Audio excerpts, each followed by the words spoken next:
한 주간도 잘 있었나요? 샬롬 친구들 반가워요. 오늘은 거짓 증거, 참 증거 우리 계명 나와 있는 말씀을 가지고 오늘 또 은혜를 나눠볼게요.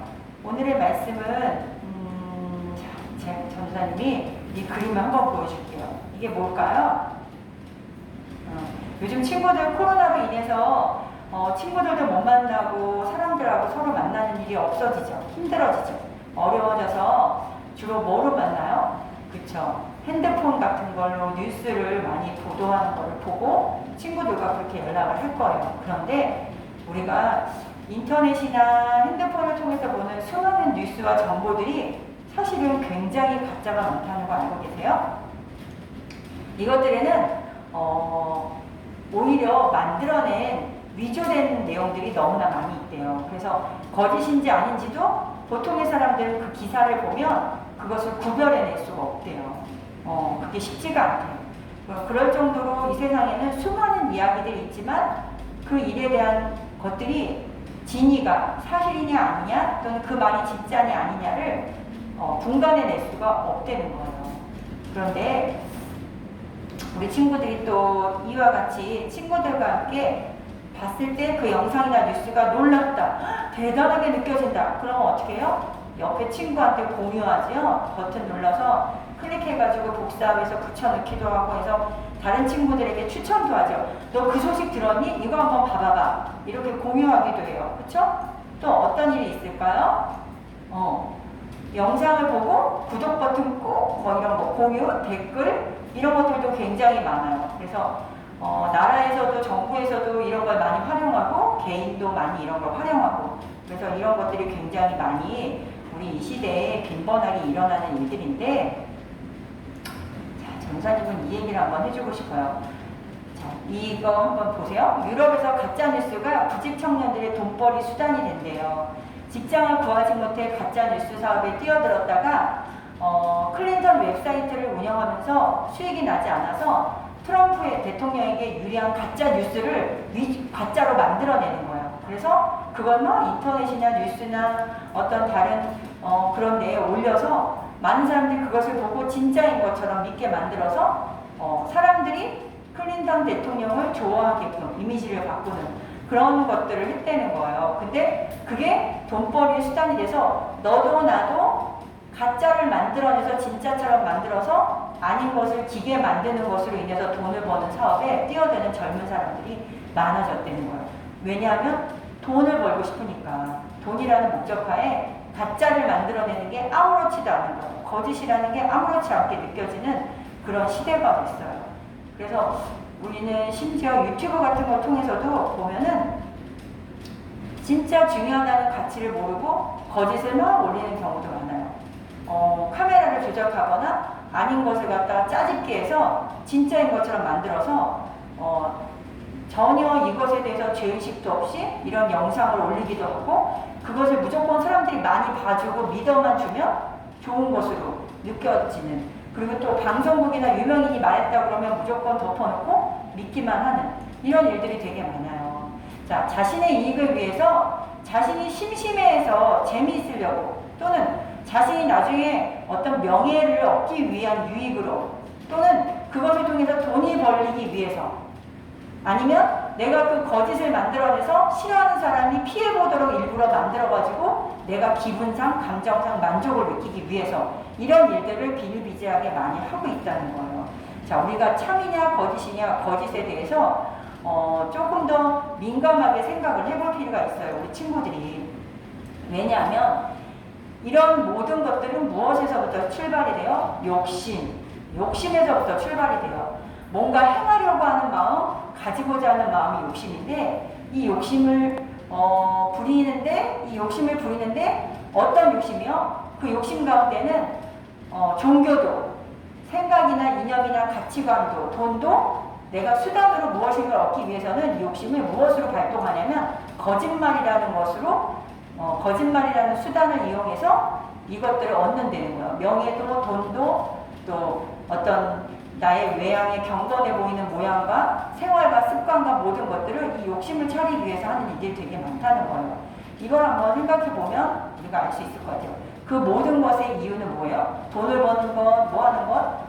즐거움도 있지만 그 즐거움이라는 게 남 앞에 어떻게 보이기 위해서? 그럭저럭 괜찮은 사람처럼 보이기 위해서 거짓말을 한다는 거죠. 자, 우리가 그럭저럭 괜찮은 사람처럼 보이기 위해서 하는 수많은 거짓말, 내가 어떤 누군가와 괜찮은 사람인 것처럼 보이는 관계를 만들기 위해서 또 다른 누군가를 피해자를 만들어내고 억울하게 만들고 원망될 만한 일을 만드는 것. 자, 이런 것들도 거짓이죠. 그래서 전도사님은 이걸 한번 보여주고 싶어요. 예전에 청문회 같은 상황이 벌어졌을 때 이야기인데 아는 분들은 알아요. 조땡땡 대위라고 하는 분인데 지난번에 최순실 사건, 대통령 사건이 있었을 때 문제가 있을 때도 이 말을 했다가 저 말을 했다가 말을 막 바꿔요. 거짓말이죠. 막 과장을 해요. 이런 일도 있어요. 그러니까 사람이 입으로 나오는 말로 어떤 일을 꾸며내는 거. 근데 그 꾸며내는 게 행위로 꾸며내는 것도 있지만 그 행위와 동시에 무엇이 같이 동반이 되어 말이 과장되거나 바꿔진 일이 있어요. 그래서 증인석으로 지금 증인으로 불림을 받아서 지금 증인의 노릇을 하고 있는 거거든요. 그러니까 증인이라는 자체가 증거가 되는 거예요. 그러니까 어떤 일의 증거는 사람이 가장 유력한 확실한 증거라고 보는데 그 사람이 어떤 말을 하느냐, 어떤 행동을 했었냐를 말로 증명해내는 게 큰 증거가 되기도 하죠. 그만큼 말이라는 건 굉장히 중요해요. 근데 오늘의 계명처럼 우리가 욕심에서 비롯된 거짓말, 거짓 증거, 거짓 증인 노릇을 하는 것은 다른 사람에게 피해를 줄 수 있다. 나에게는 기쁨이 되고 즐거움이 되고 유익이 될 수 있을지언정 그게 다른 사람에게 피해가 될 수 있다. 우리가 보통 이렇게 생각을 해요. 그러나 한번 이걸 볼까요? 야고보서 3장 5절에는 이와 같이 혀도 작은 지체로 돼 큰 것을 자랑하도다. 보라 어떻게 작은 물이 어떻게 많은 나무를 태우는가 이렇게 말씀하고 있어요. 혁은 작지만 작은 혓바닥 하나 놀림으로 인해서 큰 것을 자랑하고 허세를 부리고 해서 결국은 모든 것을 태우는 지경까지 이른다는 거예요. 자, 이거는 댓글을 올린 거예요. 우리 친구들 물건을 상품을 사본 적이 있나요? 자, 상품을 샀을 때 그것에 대해서 좋아요, 나빠요, 무엇이 어때요, 저째요 이렇게 댓글을 올리죠. 모든 사람들을 보면 이 세상에 사는 대부분의 사람들이 저렇게 수많은 댓글들을 올리는데 봐봐요. 일일 평균 1.38개 정도를 댓글을 올린대요. 그러니까 제일 안 올리는 사람도 이틀에 한 번 정도씩은 댓글을 올린다는 거예요. 뭔가의 댓글을 자기 말을 막 올린다는 거예요. 의견을 표시한다는 거예요.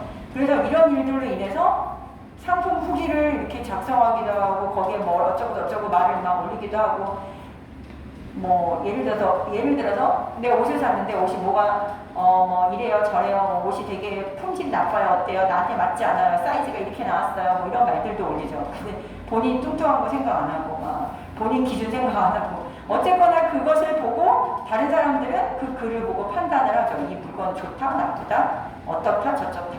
그래서 이런 일들로 인해서 어떤 한 개인은 자살을 마음먹기도 하고 죽기도 하고 또 어떤 사업장은 문을 닫기도 하고 망하기도 하고 이러기도 해요. 그러니까 사람의 입이라는 건 사람을 살리는 게 아니라 사람을 죽이는 데에 증거하는 입술이 되는 것이 얼마나 우리에게 손해인가 얼마나 악한 일인가 이런 것을 우리 친구들이 한번 생각해 보길 원해요. 자, 거짓말이 좋은 의도였다면 결과만 괜찮았다면 그 과정이 어떻든지 아무래도 상관없을까요? 어떻게 생각해요? 친구들은? 어떻게 생각하나요? 자, 요한복음 8장 44절에는 너희는 너희 아비 마귀에서 났으니 너희 아비의 욕심을 너희도 행하고자 하느니라. 저는 처음부터 살인한 자여 진리가 그 속에 없으므로 진리에 서지 못하고 거짓을 말할 때마다 제 것으로 말하나니 이는 저가 거짓말장이요 거짓의 아비가 되었음이니라. 아멘. 자, 이 말씀은 마귀는 거짓말장이고 거짓의 아비라고 되어 있죠. 자, 이 말씀을 보면 마귀는 어떻게 되는 거예요? 온통 거짓말 투성이라는 거예요. 거짓 투성이라는 거예요. 왜냐하면 어때서요? 그 안에 뭐가 없어서? 진리.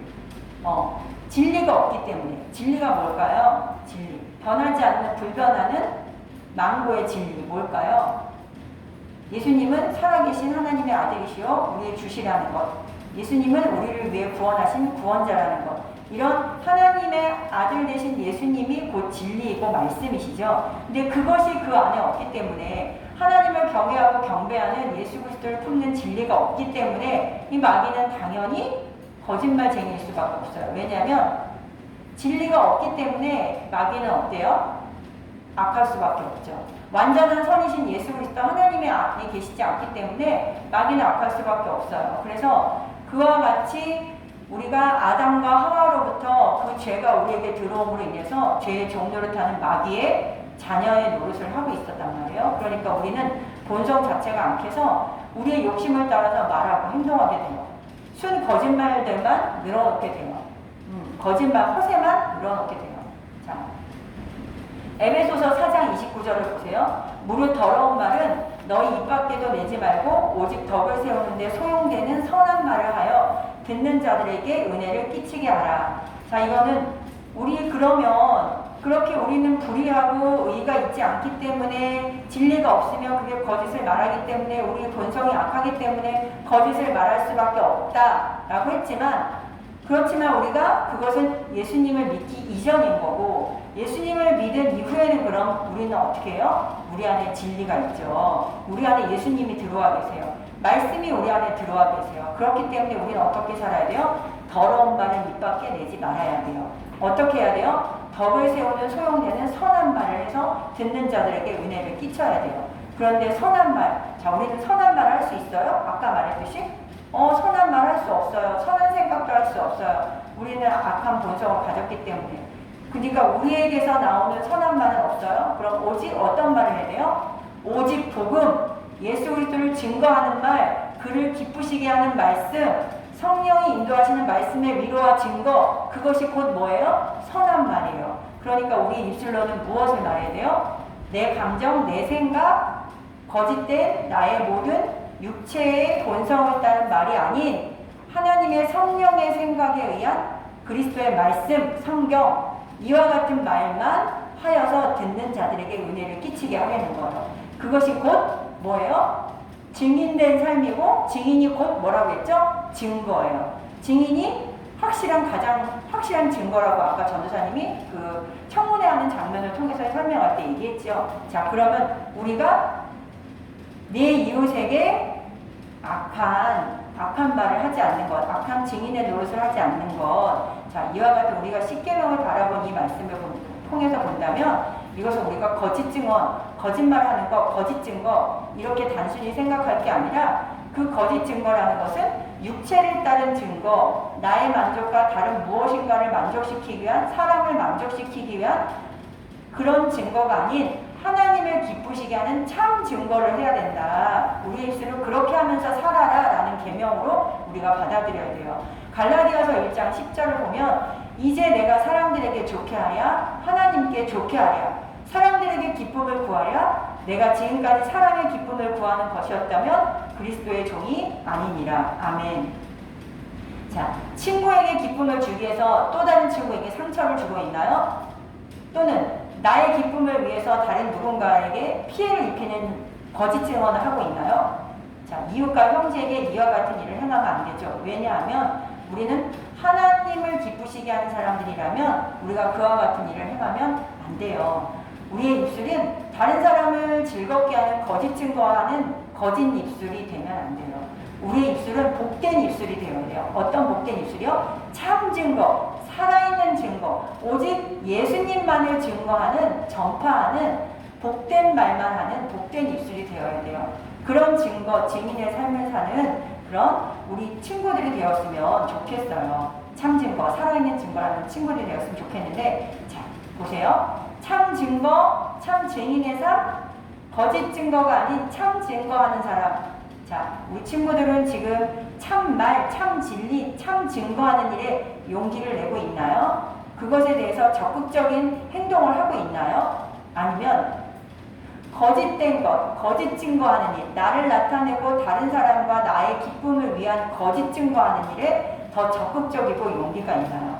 자, 이것과 이것을 비교해 보면서 우리 친구들의 삶이 우리 친구들의 입술이 어떤 일을 기뻐하고 있는지 한번 그걸 생각해 보면서 오늘도 10계명에 있는 9계명, 이것에 대한 내 이웃에 대하여 거짓 증거하지 말지니라, 이것에 대한 생각을 조금 더 한 번 더 깊게 볼 수 있는 그런 은혜의 시간이 되었으면 좋겠습니다.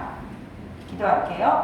하나님 감사합니다. 오늘도 이렇게 거짓 증거에 대한 참 의미를 또 알게 하여 주시니 감사합니다. 우리가 그저 다른 사람에게 재판정에서 거짓 증언하는 것, 그런 간단하게 생각했던 것들에서 우리가 참으로 복음을 증거하는 복된 참 증거를 하는 사람들인지를 생각해보는 아버지 귀한 말씀을 배웠습니다. 오늘도 이 말씀처럼 우리가 무엇을 하지 않아야 되는 것도 있지만 무엇을 해야 되는 것도 기억하여서 참 증거하는 증인의 삶을 사는 우리 친구들이 되어서 우리 모두가 하나님 앞에 받은 복을 많은 이들에게 나누어주는 귀한 하나님의 백성들 되게 하여 주시옵소서. 오늘도 말씀에 순종하며 우리의 삶 가운데에 하나님의 뜻이 이루어지는 데 쓰여지는 아름다운 은혜의 통로로 아낌없이 사용되어지는 우리의 입술 되길 원하며 예수님의 이름으로 기도합니다. 아멘.